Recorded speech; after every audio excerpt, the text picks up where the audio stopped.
Luluto tayo ng ulo ng salmon. Ating inimiso. Maya, balikan ko kayo pag preparing na.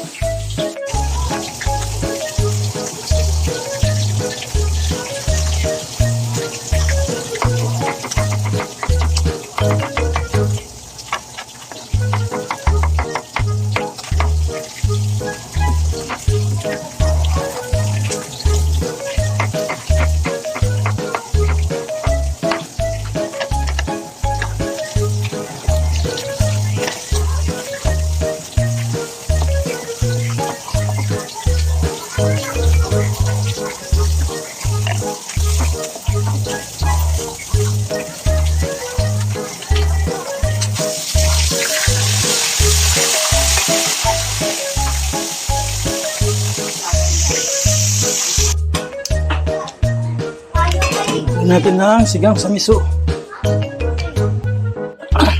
Ito na ang ating sinigang sa miso. Okay.